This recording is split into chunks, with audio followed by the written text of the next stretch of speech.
시편 34편 1절부터 10절까지 말씀입니다. 시편 34편 1절부터 10절까지 말씀입니다. 오늘 본문 말씀을 저와 여러분이 한 절씩 돌아가면서 읽도록 하겠습니다. 내가 여호와를 항상 송축하며 내 입술로 항상 주를 찬양하리이다. 내 영혼이 여호와를 자랑하니 공고한 자들이 이를 듣고 기뻐하리로다. 나와 함께 여호와를 광대하시다 하며 함께 그의 이름을 높이세. 내가 여호와께 간구하에 내게 응답하시고 내 모든 두려움이 나를 끊으십니다. 그들이 주를 앙망하고 광채를 내었으니 그들의 얼굴은 부끄럽지 아니하리로다. 이 공고한 자가 부르짖음에 여호와께서 들으시고 그를 모든 나라에서 원하시도다. 여호와의 천사가 주를 경외하는 자를 둘러 진치고 그들을 건지시는도다. 너희는 여호와의 선하심을 맛보아 알지어다. 그에게 피하는 자는 복이 있도다. 너희 성도들아 여호와를 경외하라. 그를 경외하는 자에게는 부족함이 없도다. 여호와의 사자는 궁핍하여 줄일지라도 여호와를 찾는 모든 좋은 곳에 부족함이 없으리로다. 아멘. 시편 34편은 친절하게도 앞에 제목이 붙어 있습니다.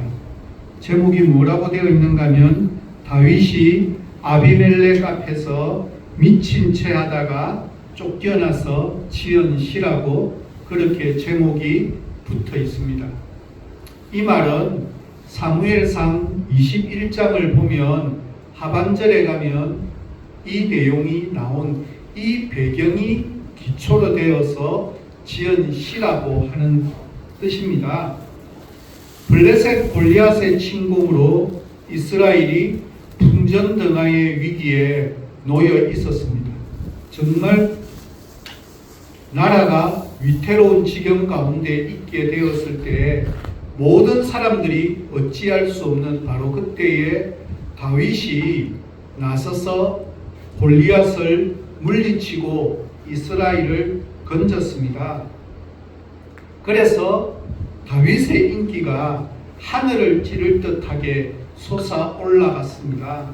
이에 질투심을 느낀 사울 왕이 그를 죽이려고 했습니다.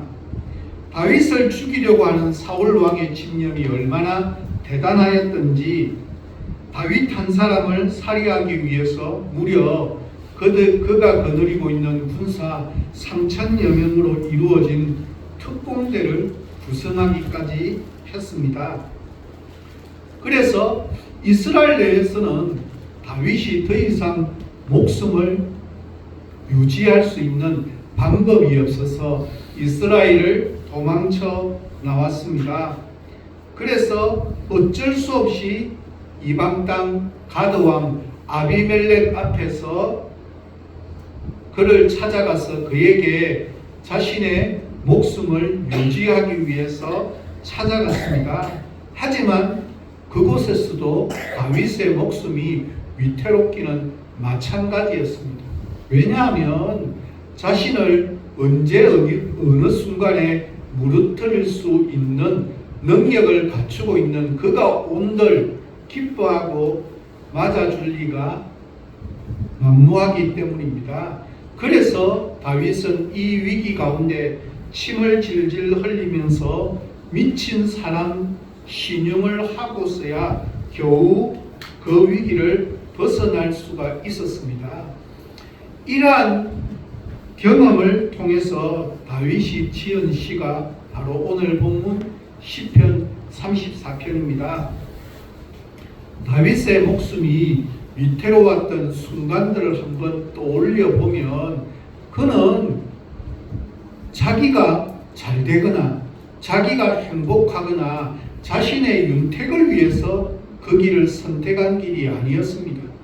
골리앗을 물리칠 때도 여호와 하나님의 이름을 망령되이 이끌는 그 골리앗, 하나님의 이름이 조롱받는 그 골리앗을 물리쳐서 이기는 것이 하나님의 뜻이라고 생각하고 그는 나아갔기 때문에 자신의 유익을 위한 길이 하나도 없었습니다. 그렇다면 이 시편 34편을 내가 지었다라고 한다면 나는 과연 어떻게 지었을까요? 아마도 많은 불평과 원망이 이 속에 담겨 있지 않을까요?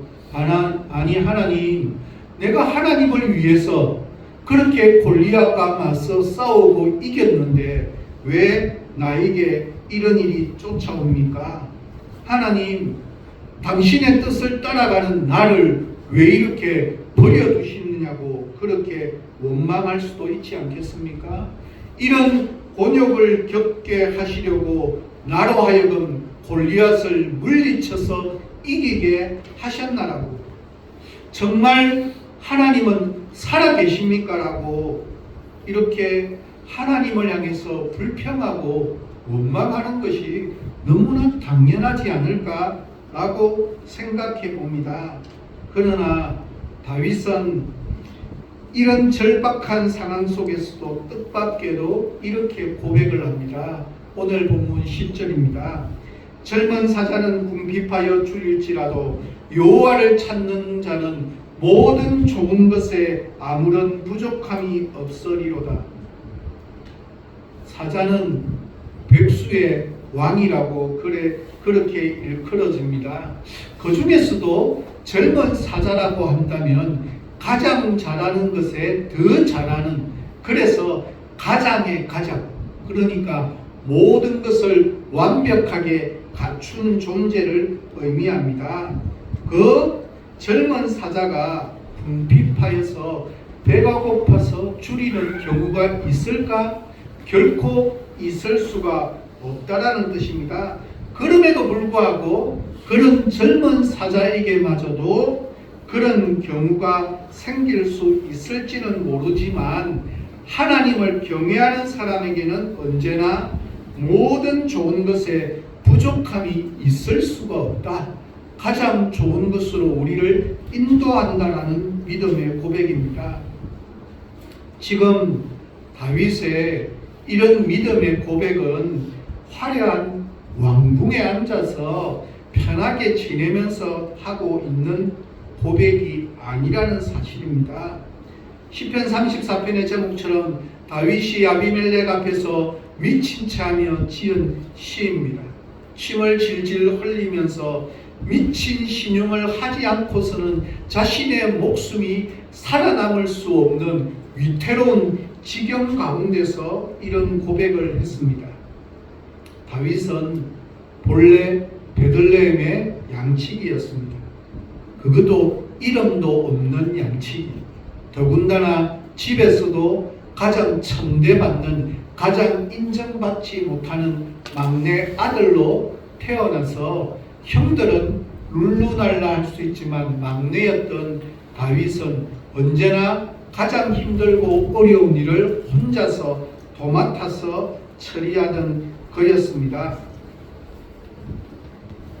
다윗이 수없이 많은 위기 가운데서도, 양을 치면서 쫓아오는 위기 가운데서도 그는 그 수없이 많은 맹수들을 물리쳐서 양들을 보호하고 지켜주었고, 어느 날 블레셋의 거인 골리앗이 대군을 이끌고 이스라엘을 침공하였을 때 골리앗의 위용 앞에 모두가 다 두려워 떨 때도 다윗은 하나님의 이름 때문에, 하나님의 뜻 때문에 용감히 나설 수 있었던 사람이었습니다.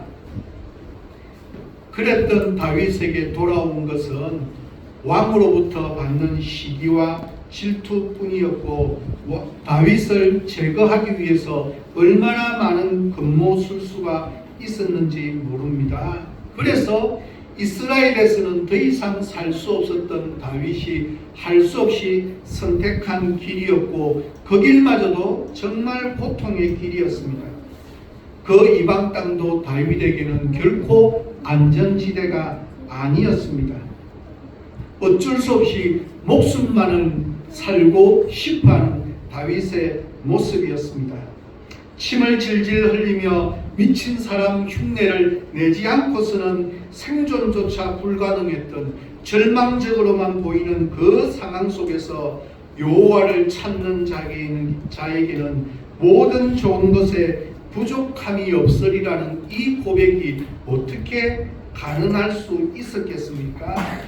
여기에 대한 믿음의 고백이 바로 오늘 본문입니다. 오늘 본문을 천천히 살펴보면 다윗이 어떻게 그 상황 속에서 이런 고백을 할 수 있었는지를 깨닫게 됩니다. 먼저 본문 4절과 6절에서 이렇게 고백합니다. 내가 여호와께 간구하매 내게 응답하시고 내 모든 두려움에서 나를 건지셨도다. 본문 6절입니다. 이 공고한 자가 부르짖음에 여호와께서 들으시고 그의 모든 환난에서 구원하셨도다. 4절은 나를 건지셨도다. 6절은 구원하셨도다. 여기에 대한 주어는 여호와입니다. 여기에 대응하는 동사의 시제는 원형을 가지고 살펴보면 다 과거형으로 사용되어졌습니다. 무슨 말인가 하면 하나님께서는 다윗의 과거 속에서 다윗을 위해 역사해 주셨습니다. 양치기로 지내던 자신이 사무엘 선지자에 의해서 왕으로 세움을 받고 기름 부음을 받았고 전쟁터에서도 모두가 벌벌 떨던 최고의 거인 장수 골리앗을 물리쳤고 왕의 사위가 되는 영광을 누렸습니다. 하지만 이 모든 것은 뭐라는 것입니까? 과거의 일입니다. 그 과거의 일마저도 여호와 하나님께서 도와주셨기에 그런 일이 가능했음에 대한 고백입니다. 그런데 다윗의 고백은 과거에 있었던 일로만 그치는 고백이 아닙니다. 본문 7절입니다. 여호와의 천사가 주를 경외하는 자를 둘러 진치고 그들을 건지시는도다. 여기서 건지시는도다 또 주어는 여호와이고 원형을 가지고 살펴보면 동사는 현재형입니다. 계속해서 본문 9절입니다. 너희 성도들아 여호와를 경외하라. 그를 경외하는 자에게는 부족함이 없도다. 여기에서 부족함이 없도다에 대한 주어도 여호와이고 동사의 시제는 원형을 가지고 살펴보면 현재형입니다. 한마디로 다윗은 과거 자신의 삶 속에서 역사해 주셨던 하나님, 그 하나님께서 지금 현재도 자신을 위해서 역사하고 계시는 분임에 대한 믿음의 고백을 드러내고 있습니다. 잘 생각해 봅시다. 지금 현재의 상황이 어떤 상황이라고요? 절망적이고 낙담하고 포기할 수밖에 없는, 자신의 목숨을 겨우 유지할 수밖에 없는 너무 비참한 상황 가운데 놓여져 있지만 그는 여호와 하나님이 내 삶의 주어가 되기만 하면 나를 온전하게 안전하게 좋은 길로 인도하여 주시고 있음에 대한 고백입니다. 하나님께서 다윗을 지켜주시고 보호하여 주셔서 그 어떤 힘들고 어려운 환경이 나에게 있다 할지라도 그 환경이 나를 손댈 수 없도록 자신을 둘러쳐서 진을 치고 지키고 보호하여 주시는, 그래서 자신을 현재형으로 건지고 계시며 자신에게 그 무엇도 부족함이 없도록 현재형으로 치밀하게 완전하게 지켜주시고 보호하여 주시는 하나님에 대한 믿음의 고백의 내용입니다. 그러나 우리는 너무나 잘 알고 있지 않습니까? 지금 상황은 어떤 상황이라고요? 도망다니고 있는 상황이라고요. 목숨마저도 부지하기에 유지할 수 없는 힘들고 어려운 고통의 환경이라고 그렇게 본문은 우리에게 가르쳐주고 있습니다. 다윗은 먼저 자신의 과거의 삶 속에 기도와 양을 치던 삶 가운데서도 지켜주시고 보호하여 주셨고, 자신을 모든 두려움과 환난에서 구원해 주셨던 하나님을 먼저 기억했습니다.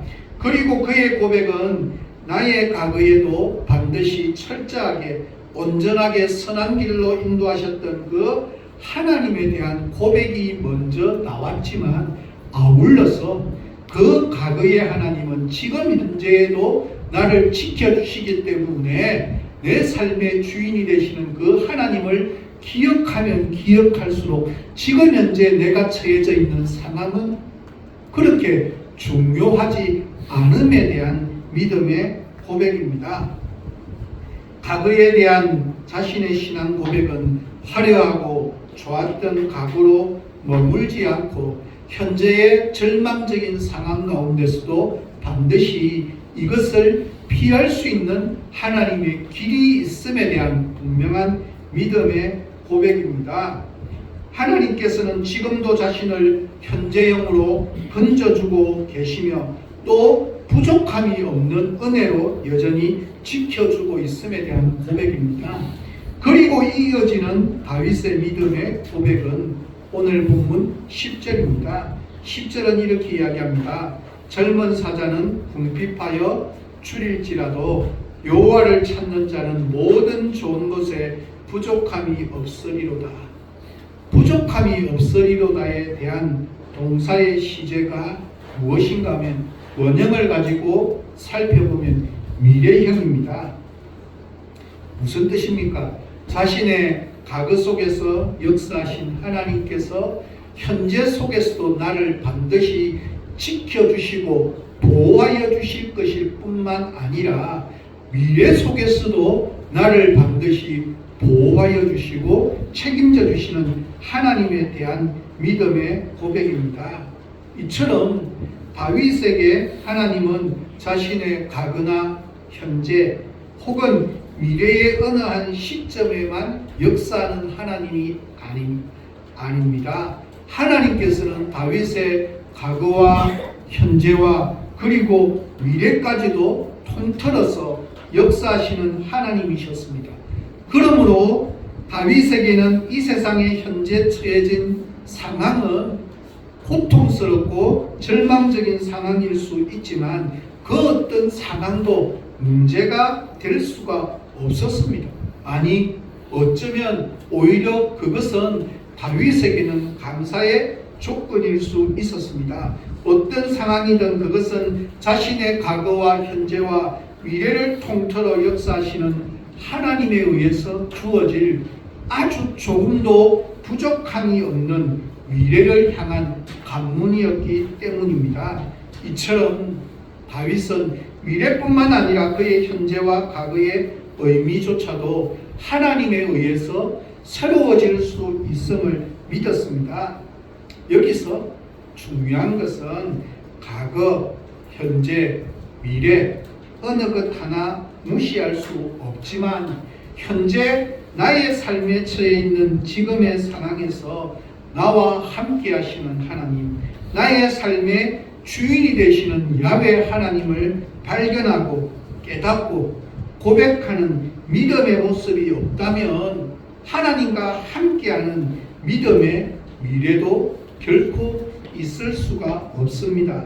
그래서 저는 과거, 현재, 미래를 그 어떤 것도 차등을 두기를 원하지는 않지만 지금 현재의 나의 삶에서 나와 함께 동행하시는 하나님을 깨닫고 발견하는 믿음이 반드시 필요하다라고 그렇게 생각해 봅니다. 그래서 오늘 본문을 9절에서 고백하는 믿음, 오늘의 설교 제목이기도 합니다. 여호와를 경외하는 자, 그를 경외하는 자에게는 부족함이 없느니라고. 여기서 우리가 꼭 알아야 할 문제는 무엇입니까? 아까도 질문하던데 경외가 무엇입니까? 라고 물었습니다. 우리는 모두 하나님을 경외하는 사람이라고 우리 모두는 생각합니다. 여기에 대해서는 누구도 이의를 제기하지 않습니다. 하나님을 경외하지 않는 사람이라면 굳이 예배를 드리기 위해서 이 자리에 나올 필요가 없습니다. 그렇다면 우리가 하나님을 경외하는 사람으로서 하나님을 경외한다는 것이 과연 무슨 의미인지 단 한 번이라도 진지하게 생각해 본 적이 있는지 모르겠습니다. 우리말 경외하다, 공경하다, 삼가다라고 하는 의미의 경자는 한자로 보면 공경할 경자입니다. 그리고 외자는 두려워할 외자입니다. 그래서 경외가 공경과 두려움 두 개가 합쳐져 있는 단어입니다. 따라서 하나님을 경외한다는 것은 하나님을 공경하고 두려워하는 것, 혹은 하나님을 두려워하여 하나님 앞에서 스스로 하지 말아야 할 것과 그리고 그런 것을 정확하게 구분하고 하지 말아야 할 것에 대해서 구분할 줄 아는 것, 이것은 성경의 용어를 아주 정확하게 번역한 경외입니다. 우리말 경외하다로 번역된 원어가 구약을 기록한 히브리어로는 야레입니다. 신약 성경을 기록한 헬라어로는 보호베어인데 두 단어 모두 두려워하다, 무서워하다라는 것이 본질적인 의미입니다. 하나님을 경외한다는 것은 하나님을 무서워하고 두려워해야 합니다. 하나님에 대한 두려움과 무서움이 없이는 참되고도 건강한 신앙이 될 수 없습니다. 하나님을 인격적으로 만난 사람이 하나님을 두려워하는 마음을 지니는 것은 아주 바르고 건강한 신앙의 출발점입니다. 우리는 잊지 말아야만 합니다. 하나님을 경외한다는 것은 단순히 하나님을 찬양하고 예배드리는 것, 기도하는 것, 그런 것을 통해서 경외함이라고 우리에게 가르쳐 주고 있지는 않습니다. 우리가 아무리 하나님을 찬양하고 예배를 잘 드린다 할지라도 하나님을 두려워하는 마음을 갖지 않는다면 우리의 모든 신앙 행위는 무당이 마치 굳거리하는, 부닥거리하는 것과 별반 다르지 않습니다. 하나님을 두려워하지 않는 사람의 종교 행위는 하나님을 위한 것이 아니라 실은 자기 자신을 위한 인간의 자기 자신을 만족하게 하기 위한 행위에 지나지 않습니다. 출애굽기 3장에 보면 우리가 잘 아는 이스라엘의 위대한 영웅이 등장합니다. 출애굽기 3장 누구입니까? 모세입니다. 그죠? 모세가 하나님을 만나게 되는, 직접 만나게 되는 첫 번째 모습을 출애굽기 3장은 우리에게 소개합니다. 모세는 장인 소유의 양떼를 몰고 시내산에 이르렀다가 가시나무, 뜰기나무에 불이 붙는 것을 보았습니다. 희한한 것은 분명히 가시나무 뜰기에 불이 붙었음에도 가시나무가 전혀 타지 않고 있었다라고 성경은 우리에게 가르쳐 줍니다. 이것을 출애굽기 3장 2절에서는 여호와의 사자가 나타났기 때문이라고 그렇게 소개합니다. 가시나무 뜰기에 붙은 불꽃 가운데서 하나님의 음성이 들리는 순간 모세는 어떻게 했습니까? 무서움에 사로잡히고 말았습니다. 얼마나 무서웠던지 분명히 불꽃을 자세히 보기 위해 불꽃 앞으로 다가갔음에도 모세는 더 이상 불꽃을 바라보지 못했습니다. 이때의 모습을 출애굽기 3장 6절은 이렇게 설명합니다. 나는 네 조상의 하나님이니 아브라함의 하나님, 이삭의 하나님, 야곱의 하나님이라. 모세가 하나님 배우기를 두려워하여 얼굴을 가리매, 이때 두려워한다는 말이 무슨 말입니까? 경외한다는 뜻입니다. 모세가 하나님을 얼마나 두려워했던지 스스로 얼굴을 가히로다라고 증언하고 있습니다.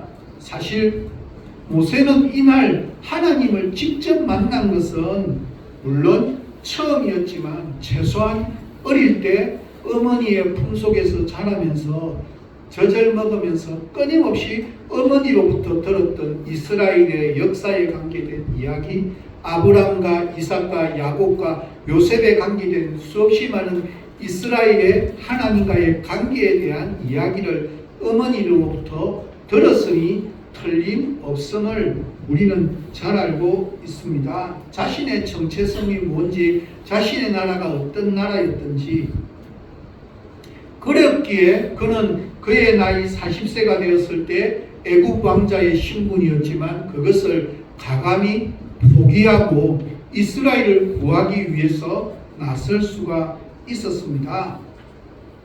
그런 행동을 통해서 하나님께서 이스라엘 백성을 구원해 주실 것이라는 믿음도 모세는 가지고 있었습니다. 미디안 광야에서 나그네의 삶을 시작한 이후 엘리에셀의 하나님, 즉 하나님만 자신을 도울 수 있음에 대한 믿음을 믿고 그는 고백하기도 했습니다. 더구나 6절 말씀인 나는 내 조상의 하나님, 아브라함의 하나님, 이삭의 하나님, 야곱의 하나님이라는 이 말씀은 어머니로부터 너무나 기게 무시박힐 수 있도록 들었던 이야기였습니다.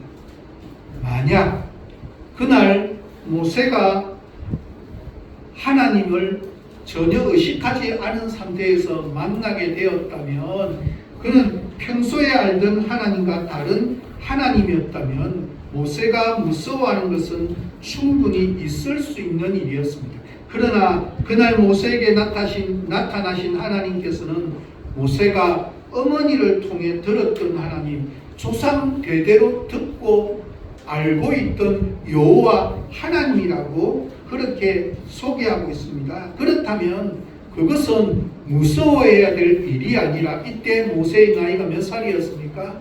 80세였습니다. 80년 만에 드디어 하나님을 직접 만났으면, 처음 만났으면 어떻게 해야 되겠습니까? 상수를 들고 환영하고 기뻐 날뛰고 행복해야 되지 않을까요? 그럼에도 불구하고 모세는 그렇게 하지 않았습니다. 80년 만에 처음 만난 하나님이었지만 그동안 머리로만 알고 지내던 하나님을 인격적으로 만나는 바로 그 순간 하나님에 대한 두려움에 사로잡혀서 하나님을 감히 쳐다볼 엄두조차도 내지 못했습니다. 이같이 하나님을 경외한다는 것은 하나님을 두려워하는 것입니다. 모세만이 아니었습니다. 이사야 선지자도 예루살렘 성전 안에서 하나님을 만났습니다. 거룩하신 하나님을 만난 이사야 선지자가 제일 먼저 한 것은 두려움으로 벌벌 떠는 것이었습니다. 모세와 이사야만 그런 것이 아닙니다. 사도 바울도 동일합니다. 본래 바울은 그리스도를 믿는 사람들을 잡아서 연행하고 이끌어가고 죽이는 일을 투옥하고 핍박하는 일을 하나님의 뜻으로 여기던 사람이었습니다. 그에 대해 얼마나 열성적이었던지 그리스도를 믿는 그리스도인들을 잡기 위해서 예루살렘에서 다메섹까지 거리가 213km인데 어마어마한 거리입니다. 대전까지 간 180km뿐이 안 되는데 그 먼 거리를 2000년 전에는 타고 갈 교통수단도 없는 바로 그때에 그리스도인들을 잡기 위해서 그 먼 길을 마다하지 않고 나섰던 그가 다메섹 도상에서 주님께서 그를 부르셨을 때 그가 할 수 있는 것이라고는 두려움에 사로잡힌 채 땅바닥에 꼬꾸라져서 넘어져 있는 것 외에는 할 수 있는 일이 없었습니다. 눈도 보이지 않아서 다른 사람의 도움을 받아 다메섹으로 들어가는 그의 두려움이 얼마나 컸겠습니까?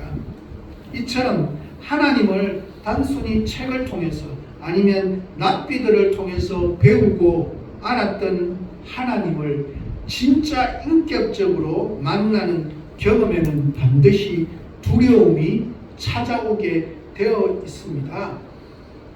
하나님을 경외한다는 것 자체가 하나님을 두려워하는 것이요, 하나님을 두려워함이 없이는 참되고도 건강한 믿음이 성립될 수가 없습니다. 죄로 인해서 단 한 번이라도 하나님을 두려워해 본 사람만이 예수 그리스도 안에서 인간의 죄를 용서해 주시는 하나님의 구원과 사랑을 바르게 이해할 수 있습니다. 그렇게 될 때 하나님의 그 사랑에 자신의 삶을 통해 순종의 삶으로 드러날 수가 있습니다. 우리가 믿는 하나님은 분명 사랑의 하나님이십니다.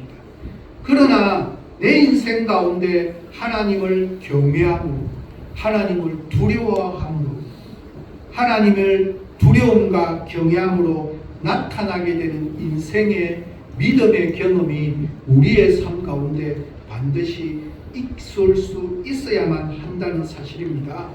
이와 같이 하나님을 경외한다는 것은 기본적으로 하나님을 두려워하는 것입니다.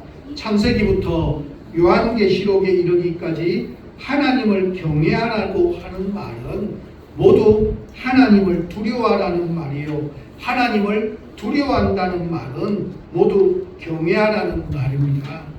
동일한 의미의 히브리어와 헬라어 단어를 한글 성경이 때로는 두려워하다, 아니면 때로는 경외하다라고 번역한 것인데, 단지 차이가 있다면 경외하다라고 하는 말은 우리말로 두려워하다는 한자식 표현에 지나지 않습니다. 믿음이란 하나님을 경외하는 것이요, 하나님을 경외하는 것은 하나님을 두려워해야만 합니다. 하나님을 두려워할 때만 우리의 모든 신앙 행위는 비로소 우리 두려움의 대상인 하나님을 위한 자기 부인으로, 내가 아닌 하나님이 내 삶의 주인이심의 믿음의 고백이 선행되어져서 나타날 수 있게 됩니다. 그렇다면 왜 믿음은 하나님을 두려워해야 하는 것일까요? 왜 인간은 하나님을 두려워해야만 합니까? 그 대답은 사실 너무 간단합니다. 인간은 모두 죄인인데 반해서 하나님은 거룩하신 분이기 때문입니다. 죄인인 우리가 하나님 앞에 서게 되면, 발가벗은 존재로 내가 온전히 말씀 앞에 서게 되면 나에게 일어나는 첫 번째 반응은 두려워할 수밖에 없는 모습으로 우리에게 다가온다는 사실입니다. 어두움이 빛을 두려워하듯 죄는 거룩을 두려워합니다. 죄는 거룩 앞에서 죽음을 의미하기 때문입니다. 그래서 죄인인 인간은 거룩하신 하나님을 두려워할 수밖에 없습니다. 범죄한 자신을 찾아온 하나님 앞에서 아담도, 아니 시내산에서 하나님을 만난 모세도, 성전에서 하나님의 음성을 들은 이사야도 모두 약속이라도 한 듯이 두려움에 떨었던 이유가 여기에 있습니다. 중요한 사실은 하나님을 두려워할 줄 아는 사람만 죽어 마땅한 자신의 모든 죄를 예수 그리스도 앞에서 용서해 주신 하나님의 사랑을 진정으로 이해할 수 있게 된다는 사실입니다. 하나님이 두려운 분이심을 알기에 하나님께서 예수 그리스도의 십자가를 통해서 베풀어 주신 사랑의 본질과 의미와 가치를 바르게 인식할 수 있습니다. 하나님의 사랑을 믿는다면서도 한 번도 하나님을 두려워해 본 적이 없는 사람이라면 실은 하나님의 바른 사랑을 온전하게 다 이해하지 못하고 있을 수가 있습니다. 그런 사람에게는 하나님의 사랑은 단지 머릿속에 추상적이고 피상적으로 머리로만 느끼는 사랑이고 실천하지 못하는 사랑으로 그쳐버리고 마는 사랑입니다. 그래서 할아버지를 두려워하지 않는 손자가 어떻게 합니까? 할아버지의 사랑을 잘못 오해하고 빙자하여서 할아버지의 상투를 치고 흔드는 버릇없는 아이가 될 수 있는 것과도 똑같습니다. 하나님을 두려워하지 않는 그리스도인 역시 하나님의 사랑을 빙자하여서 하나님의 머리 위에 앉아서 내 멋대로 하나님을 조정하려고 하는 사람이 있다면 그 사람은 하나님을 두려워하는 믿음으로부터 출발하지 못했기 때문입니다. 그러므로 야훼 하나님을 경외하는, 다시 말해서 야훼 하나님을 두려워하는 그리스도인들을 하나님께서 책임져 주시고 부족함이 없도록 만들어 주시는 현재 내 삶 속에서 그 어떤 힘들고 어려운 환경 가운데서도 하나님을 두려워하는 마음을 가지고 살아가는 믿음의 사람들을 반드시 책임져 주시고 인도하여 주셔서 현재뿐만 아니라 나의 미래의 삶도 부족함이 없도록 완벽하게 이끌어 주시는 하나님을 경험하지 못하게 된다는 사실입니다. 저는 말씀을 마무리합니다. 우리 사랑하는 청안교회 성도 여러분, 과거에 대한 다윗의 신앙 고백은 현재를 거쳐서 미래로 이어졌습니다. 과거에 자신과 함께 해주셨던 하나님이시기에 그 하나님께서 현재에도 자신과 함께하고 계시며 나아가서 미래에도 변함없이 함께해 주실 것을 다윗은 확신하였습니다. 이처럼 하나님을 믿는 다윗에게 과거와 현재 그리고 미래는 각각 전혀 상관이 없이 분리되어져서 따로 국밥처럼 지내는 것이 아니라 서로 연결된 연속선상에서 이어지는 한 개의 선이라고 하는 사실입니다. 그렇기에 침을 질질 흘리고 미친 신용을 하지 않고는 살아나갈 수 없는 상황 가운데서도 자신이 목숨이 위태로운 상황 가운데서 불가능한 절망적인 상황 속에서도 그는 그 믿음의 연속성에서 과거에서도 지켜주셨지만 현재에도 지켜주실 것이기 때문에 미래에도 여전히 부족함이 없도록 반드시 책임져 주실 하나님이 무엇인지에 대해서 미래를 확신하는 성숙한 믿음을 가졌습니다. 그것은 다가올 미래는 중요한 것이 아니라 현재를 하나님을 공경하고 두려워하는 마음을 가지며 믿음 생활을 해 나가는 사람을 통해서 그 미래도 여전히 부족함이 없이 가장 완벽하게 다가올 미래가 주어진다는 사실입니다. 그러기에 하루하루를 살아가는 우리의 현재의 삶 속에서 매 순간순간마다 나의 삶 속에서 일어나는 그 어떤 것 하나도 빠트림 없이 전부 다 하나님의 말씀 앞에서 하나님을 공격하고 하나님을 두려워함으로 살아가는, 그렇게 될 때 현재의 삶은 순종적인 삶으로 하나님의 말씀에 순종적인 삶으로 살아가게 되면 우리의 삶은 부족함이 없으리로다 라는 아름다운 믿음의 고백이 다윗의 믿음의 고백으로만 그치지 아니하고 우리의 믿음의 고백으로도 드려지는 아름다운 믿음의 고백이 있는 한 주간이 되시기를 예수 그리스도의 이름으로 간절히 부탁드립니다. 함께 기도하도록 하겠습니다. 그를 경외하는 자에게는 부족함이 없으리로라고 고백했던 아름다운 다윗의 믿음의 고백이 우리의 믿음의 고백이 되어지기를 소망합니다. 우리의 삶을 돌아봅니다. 나의 과거 속에서도 나의 뜻이 아니라 하나님의 은혜로, 하나님의 뜻으로, 하나님의 방법대로 모든 것이 진행되어져 왔음을 고백합니다. 현재의 삶을 돌아봅니다. 때로는 내 뜻대로, 내 계획대로 왜 나에게 이런 일이 일어나고 있는지를 알 수 없는 수없이 많은 상황 가운데 놓여져 있다 할지라도 현재의 삶 속에서도 여전히 나를 지켜주시고 보호하여 주시는 하나님이 어떤 분인지를 깨닫기 위해서 하나님을 공경하며